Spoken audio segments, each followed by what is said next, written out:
ഒരു ബാധൊഴിപ്പിക്കൽ കണ്ട ഒരു എക്സ്പീരിയൻസ് തന്നെയായിരുന്നു എക്സ്ഹ്യൂമ എന്ന് പറഞ്ഞ പടം കണ്ടു കഴിഞ്ഞപ്പോൾ. കാരണം അത്രയും കിടിലനായിട്ടുള്ള ഒരു യൂണീക്ക് അറ്റംപ്റ്റ് തന്നെയാണ് ഈ പടത്തിൽ അവർ കൊണ്ടുവന്നിട്ടുള്ളത്. സാധാരണ ഒരു പ്രേതപ്പടം അല്ലെങ്കിൽ ഒരു എക്സോർസിസം അതിന് ശേഷം നടക്കുക അങ്ങനെയുള്ള ഒരു സംഭവം അല്ല ഇതിൽ.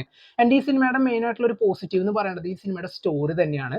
ഈ പടത്തിന്റെ ഒരു നമ്മളിങ്ങനെ പടം ഇങ്ങനെ മുന്നോട്ട് പൊയ്ക്കൊണ്ടിരിക്കുമ്പോൾ നമ്മൾ വിചാരിക്കും ആ ഒരു പോയിന്റ് എത്തുമ്പോൾ വിചാരിക്കും ഈ ഒരു സംഭവം കഴിഞ്ഞു, ഇനി ഇവർ അടുത്തൊരു കേസായിരിക്കും ഏറ്റെടുക്കാൻ പോകാന്നുള്ളത്. പക്ഷെ അല്ല, അവിടെ നിന്ന് പിന്നീട് എങ്ങനെയാണ് ഓരോ കാര്യങ്ങൾ കണക്ട് ചെയ്ത് പോകുന്നത് എന്നുള്ളതാണ് ഏറ്റവും രസകരമായിട്ട് തോന്നിയത് ഈ പടത്തില്. രസകരത്തിനേക്കാൾ കൂടുതൽ ഭയങ്കരമായിട്ട് ത്രില്ലിംഗ് ആയിട്ടാണ് പല മൊമെന്റിലും പടത്തിന്റെ കഥ ഇങ്ങനെ മുന്നോട്ട് പോകുന്നുണ്ടായിരുന്നത്. ഞാൻ ഈ സിനിമയുടെ സബ് ടൈറ്റിൽ ആയിട്ട് യൂസ് ചെയ്തിരുന്ന എംസോൺ എന്ന് പറഞ്ഞ സൈറ്റിലത്തെ ഒരു മലയാളം സബ് ടൈറ്റിൽ ആയിരുന്നു. വളരെ എക്സ്പ്ലെയിൻ ചെയ്തിട്ട് ഓരോ കാര്യങ്ങൾ, ഇപ്പൊ അവരുടെ ഒരു റിച്വൽസ് നടക്കുന്നുണ്ടെങ്കിൽ അത് എന്താണെന്നുള്ള രീതിയിൽ അവർ പറയുന്ന ഒരു ചാൻഡിങ്ങിനും കറക്റ്റ് ആയിട്ടുള്ള ഒരു വേർഡ് ബൈ വേർഡ് അർത്ഥങ്ങൾ കണ്ടുപിടിച്ചിട്ട് അത് സെറ്റ് ചെയ്തിട്ടായിരുന്നു മൊത്തം ആ ഒരു സബ് ടൈറ്റിൽ അവർ ഒരുക്കിയിട്ടുള്ളത്. നിങ്ങൾ യൂസ് ചെയ്യാത്തവരുണ്ടെങ്കിൽ തീർച്ചയായിട്ടും യൂസ് ചെയ്ത് നോക്കുക. ഒരുപാട് സിനിമകൾ ഈ ഒരു നമ്മളിതിന്റെ സൈറ്റിൽ പോയി കഴിഞ്ഞാൽ കാണാൻ പറ്റും. സോ ഈ പടത്തിലേക്ക് പിന്നെ പറയേണ്ടതായ മൊത്തം ആംബിയൻസ്, അതിലത്തെ ബാക്ക്ഗ്രൗണ്ട് സ്കോർ, ഒരു പെർട്ടിക്കുലർ സീനിലെ ഒരു ബുദ്ധക്ഷേത്രത്തിന്റെ ഉള്ളിൽ വെച്ച് നൈറ്റിൽ ഒരു സീൻ ഉണ്ട്, ഒരു ചാൻഡിങ് ഒക്കെയാണ്. ശരിക്കും കേട്ടിട്ട് ഇപ്പോഴും ആ ഒരു ഹോണ്ടിങ് ആയിട്ടുള്ള ഒരു ഫീല് പോയിട്ടില്ല എന്നുള്ളതാണ്. അത്രയും കിടിലം മേക്കിംഗ് സ്റ്റൈലും അല്ലെങ്കിൽ എന്താണോ അവരുടെ ഒരു, ഇപ്പൊ എന്റെ ട്രിവ്യ അന്വേഷിച്ച് പോയപ്പോൾ അറിഞ്ഞൊരു കാര്യമാണ്, ഇതിന്റെ ഡയറക്ടർ ശരിക്കുള്ള കൊറിയയിലത്തെ ഈ ഒരു എക്സോർസിസം അങ്ങനെയൊക്കെ ചെയ്യുന്ന ആൾക്കാരിൽ ഒരാളെ കൊണ്ടുവന്നിട്ട് എങ്ങനെയാണ് കാര്യങ്ങൾ ചെയ്യേണ്ടത്, റിച്വൽസിന്റെ ഒരു സീൻ ഷൂട്ട് ചെയ്യുന്നതാണെങ്കിലും അതെങ്ങനെ ചെയ്യണം എന്നുള്ള പ്രോപ്പർ ഇൻസ്ട്രക്ഷൻ വെച്ചിട്ടാണ് ചെയ്തതെന്ന് കണ്ടിരുന്നു. സോ അത് നമുക്ക് പല സീനിലും കാണാൻ പറ്റും. ആ ഒരു ക്യാരക്ടേഴ്സ് ശരിക്കും അതിലേക്ക് അങ്ങോട്ട് ഇറങ്ങി ചെന്നുകൊണ്ട് ചെയ്യുന്ന പോലെ നമുക്ക് തോന്നും പല സീനിലും.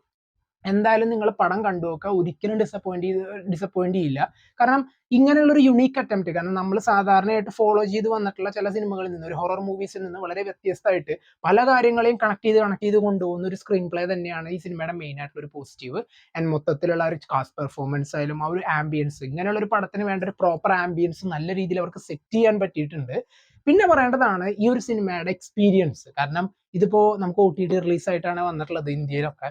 അപ്പൊ ഈ പടം നമ്മളിപ്പോ വീട്ടിലിരുന്നിട്ട് ഒരു ലാപ്ടോപ്പോ അല്ലെങ്കിൽ നമ്മളിപ്പോ ഒരു ഹോം തിയേറ്ററിലൊക്കെ ഇരുന്ന് കാണുകയാണെങ്കിൽ നമ്മൾ മാക്സിമം ആ ഒരു ആംബിയൻസിൽ സെറ്റ് ചെയ്തിട്ടാവും കാണുക.